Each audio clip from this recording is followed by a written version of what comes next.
Hey guys, welcome back to some more reviews. The Explorer of Horror here, the Horror Boy. Welcome back to some more reviews.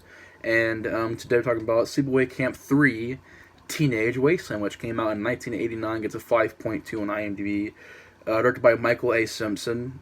Once again, the same crew came back, and the same girl that played Angela, Pamela Springsteen, came back. Really, this was back-to-back filmmaking. This was a year later, and really this movie was made super fast, and I feel like with these movies, what's the good thing about this franchise is that all three of the first movies, I still haven't seen part four, but the first three movies feel really connected. Like, you can really sit down and watch one, two, and three, and really, they all feel like they're continuations from the previous movie. There's a lot of franchise that kind of stutter with that, like Texas Chainsaw Massacre. That series is always trying to say, oh, no, this is the real sequel. No, this is the real sequel. No, this is the real sequel. And it's like, and even with prequel, it's like, oh, no, this is the real prequel. No, this is the real prequel. We got two prequels in that series. And it's just kind of like, that's a big mess of that series. Love the films. I think they're great movies. But, that's definitely a big problem with that series, that they just feel, they don't feel linear. When you watch all of them together, it's just kind of like, ugh. Lots of stuttering, lots of stops in the story, lots of weird points in the story, a lot of holes in the story. But the first three Sleepaway Camp movies, they really go together very well because they mention previous movies. Angela is the killer in all of these movies. She's a prominent character in these movies. Granted, she's not the same Angela from the first movie, but you could say that maybe she grew as a character. Maybe she just got more. Maybe because even the second movie, she mentions that she used to be quiet, and now she just can't shut up. You can't get her to shut up. So you kind of get those little things. I mean, that's what makes this series so awesome. It's why I love these sequels, because they really do try their best to respect the original, but to also try to up their game and do better as far as, kills and effects and funness and just great 80s awesomeness stuff. And this movie that gets a lot of fans, actually. This is a movie that a lot of fans would say is better than Part 2. Of course, there's still a lot of fans that say Part 2 is the best one.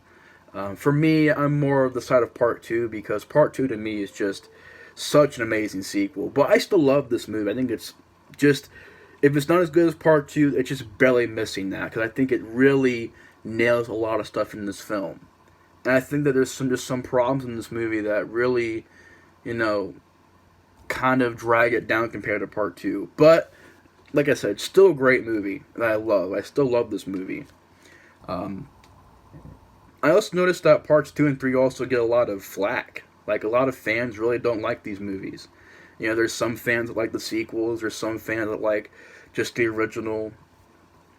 And I just don't know how you could not like these movies, just personally for me. I mean, if it's your opinion, that's totally fine. But just to sit down and have fun and watch these movies, I really can't find anything that I absolutely, despise or anything like that. Like, there's a couple problems here and there, but really these are just awesome slasher movies that really are self-aware, are smart, they know what they are, they're fun, they're entertaining, they're hilarious, and they're just such badass movies. It's why I'm so glad that I finally checked out these movies, because for a while there I was like, nah, the first movie was pretty good, but I'm not too sure about the sequels.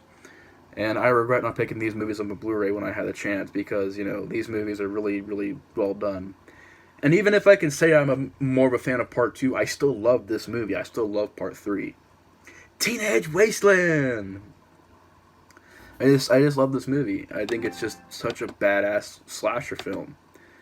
And it does have some problems of why I think it's not as good as the second movie, but we'll get into that. But a lot of people prefer this movie over the second movie. So this is one of those Part 3s that's really divisive. Some people like it, some people don't like it, some people think it's okay. Some people think it's just fun. I'm a big fan of it, but I don't think it's as good as Part 2, but we'll get into it. And the story is pretty much after Part 2, picks up right after it. The only thing is, you don't know what happened to the lead from the last movie, that Emilio Estevez's sister. You really don't know Renee Estevez. You don't really know what happened to her. And you really don't even find out that stuff until you get the Blu-ray of Part 2. Is where you finally get the answers of like what happened to her. So that was kind of like weird how they don't really explain anything about that. And I love the sequence, but when you really think about it, it's like logically kind of is weird because the movie opens up. By the way, spoiler alert. I don't know if there's really any big spoilers in this review, but spoiler alert. Um, the movie opens up with Pamela Springsteen chasing this girl with a truck, and this girl's getting ready to go. She has like I think milkshake tattooed right here. I think it's like milkshake or whatever, and she's walking out, and Pamela Springsteen is driving this truck, and this girl is getting ready to go to camp, and of course she gets killed by Angela, and Angela puts on this wig to make herself look like her and pretty much take her identity. And I liked the opening scene. It was definitely like a holy shit moment, but it was kind of like weird because I'm like, there's people everywhere. It's in broad daylight. It's kind of like when I watched a movie called Pieces. There's a moment in that movie where this girl, it literally has nothing to do with the plot. This girl is like on roller skates going through town, and she runs into a glass panel, and it's like, had nothing else to do with the movie. Like, it doesn't get brought up again, doesn't get mentioned. It's like, okay, well then what was that all about? Here it's like, and plus it's like it's in broad daylight. It's like these people everywhere, and it's like, I don't know. I guess you're gonna have to suspend your belief for that opening because it's kind of like there's witnesses everywhere. They see she literally gets out of the truck and like people can see her and everything. But it's whatever. And she goes like a teenager. She goes to this camp. And when she gets there, Camp New Horizons, it's pretty much a pretty neat idea. And the thing is, this isn't just a typical camp movie. This is like still trying to be different. They get there, it's pretty much the rich and the poor coming together to do this charity thing for this camp. And I like that idea. It's definitely a very different idea. I've never really seen a camp slasher film before. I like how in part 2, Angela is a camp counselor. In this movie, she's trying to be a teenager. I like that. It's a pretty cool idea. I like how the sleaziness is still there. The total 80s awesomeness is still there. I love the cast. I think the cast is really great. I think there's a lot of great characters. Like Angela, Marcia. I think Herman's that perverted old man or whatever it was. Bobby, Tony, Greg. You get the jock kind of guy. You got this guy who has a boombox. You got Snowboy, this kind of punk kid. You got this really, really hot Asian chick, and I am really into Asian chicks. So really, when she shows up and you see a full front nude, it's just like not full front, but you see really, it's just beautiful. You get to watch the movie; it is beautiful. And she's like really, and she thinks she's a Night of the Demons as well. So I was like, oh, I've seen her in Night of the Demons, and it's like, wow. During that scene, you get a lot of nudity in this movie, a lot of beautiful nudity, some great gore effects, practical effects. But the thing is, like, the effects, I gotta take back what I just said there, because really, I want to say that so badly. I really do. I want to say this movie has great effects, great gore effects. But really, compared to part 2 and part 1, this movie's kills and gore effects are really the main problem with this movie, which I'll get into a little bit more in a second. I was just on a roll, and I was like, you know what? I want to say so bad this movie has great gore effects and stuff like that, but then I'm like, let's really think about that real quick. Let's rethink that real quick, Nate. Kind of had to restart my brain there for a second. But yeah, like a great cast, some fun acting. It's kind of cheesy, but it's fun. Some fun ideas, some good lines by Pamela Springsteen in this movie. She, once again, does a great job. Not as good as part 2's, which I'll get into more in detail as well. But like I said, she gets there, and this camp is, being held. And she pretends to be this, teenager there. And there's also a cop there, which I thought the actor did a really great job. And he is the dad of the guy from part 2, who was like the love interest of the lead girl of Renee Estevez's character, her boyfriend from that movie. The guy that got his head cut off, the guy was saying how that was a cop. Well, his father is in this movie, and the actor did a great job playing him. I don't know why, but I can't find him on there. But he does a great job playing him. I think he does a really great job playing him. He's a great... I wish he was more of a lead, so that was kind of a weird thing. I was like, well, why can't he be the lead? Because, really... The only characters I really didn't like was the camp counselors, like the two main ones, this girl and this guy. The guy's a pervert, and the girl is just really annoying. I think they're even husband and wife, but he has like a Playboy buckle. He's just like a perv, and it's like, you know. And then in this movie also, like I mentioned in the first movie, these movies love having old guys hooked up with young, hot, chicks, like, beautiful women in this movie. And somehow this old guy managed to get one of the hottest women in this movie to actually, like, mess around with them. I'm just like, really, man? What? I just can't buy that. I'm sorry. I know sometimes in real life that's what happens, but I cannot buy it in these movies. You know, Motel Hell did the same thing. I was like, I can't buy that, man. She's smoking hot, and this guy is like 70, and it's like, I can't. Just to me, I can't buy that kind of relationship, And then in part one, at least in Sleepaway Camp 1 and 3, it's like more of a sleazy thing. But in that movie, it was like total love story. I was like, okay, so why? It doesn't. I just can't buy it. And it came out of nowhere too. But anyways, you have that. You have those really. I don't really like those characters. The camp counselor people, the husband and wife. They're just really annoying to me. Besides that, the rest of the cast does a great job, and pretty much Angela's there. She starts killing people, and before you know it, the whole camp is getting slaughtered. It's a very basic plot, but it really does a great job of being a sequel, having those callbacks. You have some great scenes, some memorable dialogue. You have some decent ideas for kills, but like I said, the kills. Really, why I don't like this movie as much as part 2 is because the kills are really weak in this movie, and in this version, I couldn't see the Scream Factory Special Edition, which has the unrated cut. But even that, I heard is a rough cut with, I think, was there music in it? I don't know if there was a score to it or not. Like I heard from some people there wasn't a score to it. But even if I got the Sleepaway Camp 3 Blu-ray, it's a rough cut of that unrated version. It's not like a full remastered version of the unrated version of the movie, and it would kind of probably bother me a little bit. I would stick through it, but I wish they would do what My Bloody Valentine did, where it's like low qual for the kills, but then it goes back to normal film. But I don't know if they do that or not. I don't know. I don't have the Blu-ray, so if they do, awesome. If they don't, then it's whatever. But even if you want to get the gore, you got to watch the low quality version for the gore.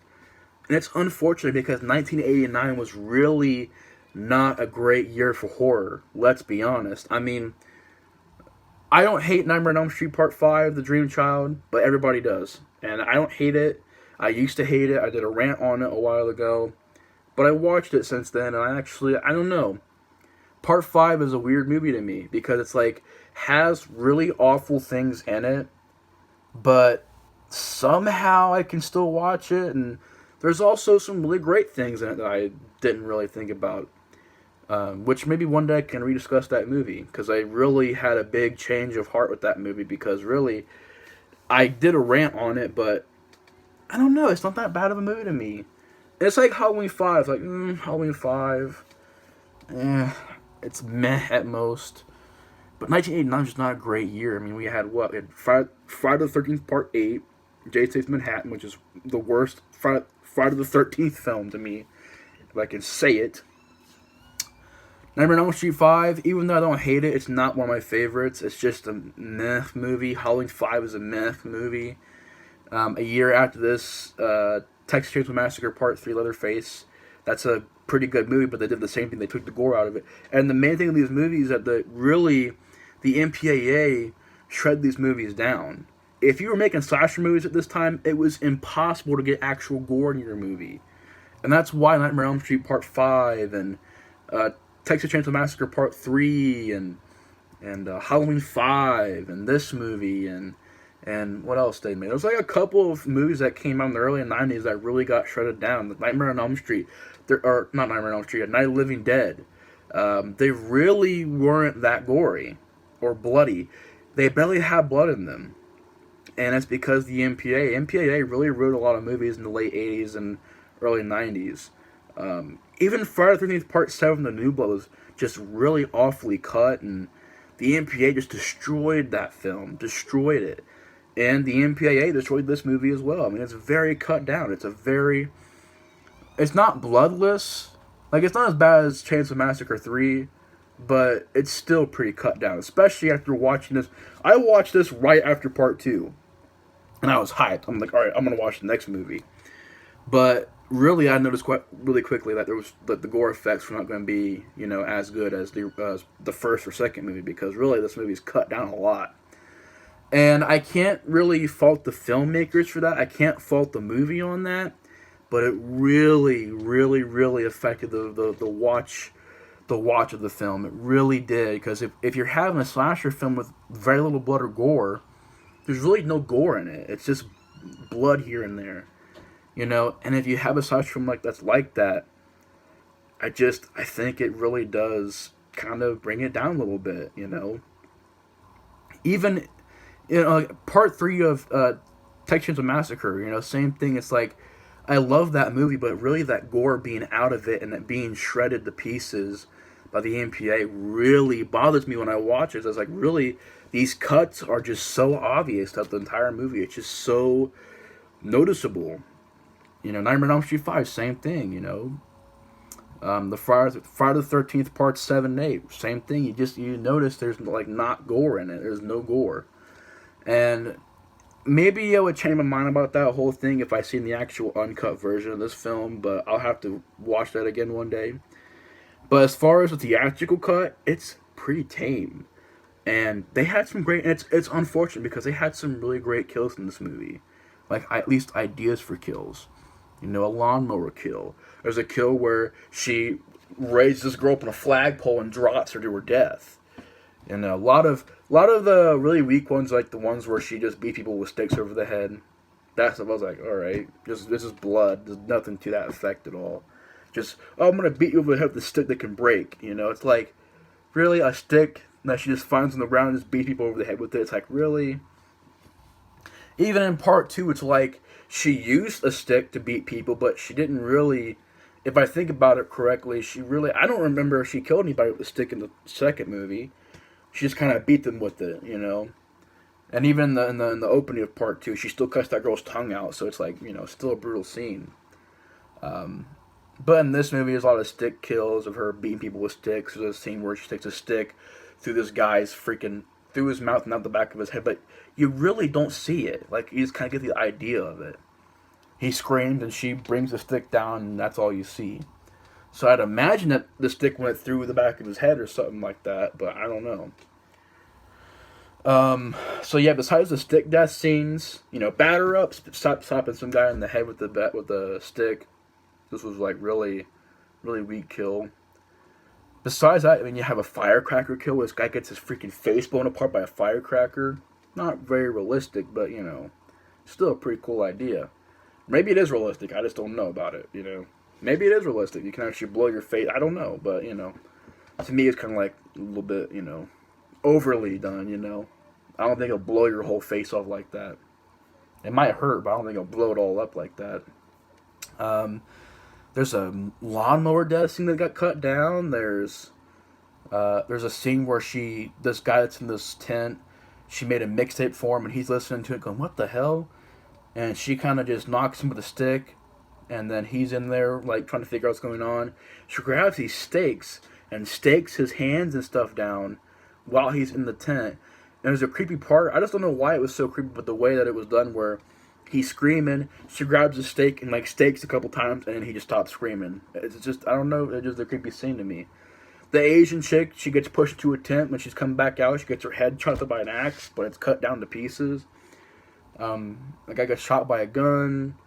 There's a scene where she gets into a truck and ties this guy because this guy was like, oh, well, I'm really into being tied up, and, he's like, don't tell anybody because it might ruin my image.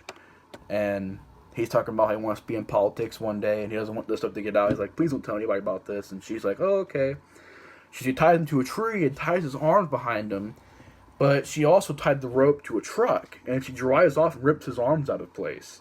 and it's not shown, but the way that it was done. So I kind of say this: at least in this movie, at least the editors were like, "All right, we can't see the gore, but let's put some sound effects in there. Let's put some cuts in there that really make you feel the impact of the kill, even though you don't see no gore." So at least they did that. So he has his arms getting ripped out. Some decent deaths. There's way more deaths that I'm really not remembering right now. And then the movie ends pretty much with Angela, tying this girl up, and this guy that she's pretty much the lead girl, and this guy is with these other two people, and they're the last three survivors besides the other girl, the lead girl. And they're trying to figure out where the lead girl's at, and Angela says if you want to find her, go in these 3 cabins, and if you run out of time, you die. If you don't find her, you die. So they find her, but when they get in there, in this cabin that she's in, these 2 axes come down and kill the 2 people that was with them, and now it's just a lead guy and girl that's still alive. And you think Angela's just going to walk out. She says, "All right, you're free to go." She walks out, and then the lead girl comes out with a freaking knife and just stabs Angela. And then Angela's like, "Well, try to do something nice for somebody, look where it gets you." And then she's in the ambulance, and she wakes back up and starts killing the people in the ambulance, and you get the idea there's supposed to be a part 4, which there was, but without Pamela Springsteen. And I don't know, I really love this movie. I think it has great score, great camp atmosphere. Not as good as the first 2, but still a decent camp atmosphere. It is a fun time. Just a fun time. And I recommend it. So anyways, guys, thanks for watching my review on Sleepaway Camp 3, Teenage Wasteland. Hope you guys liked the review.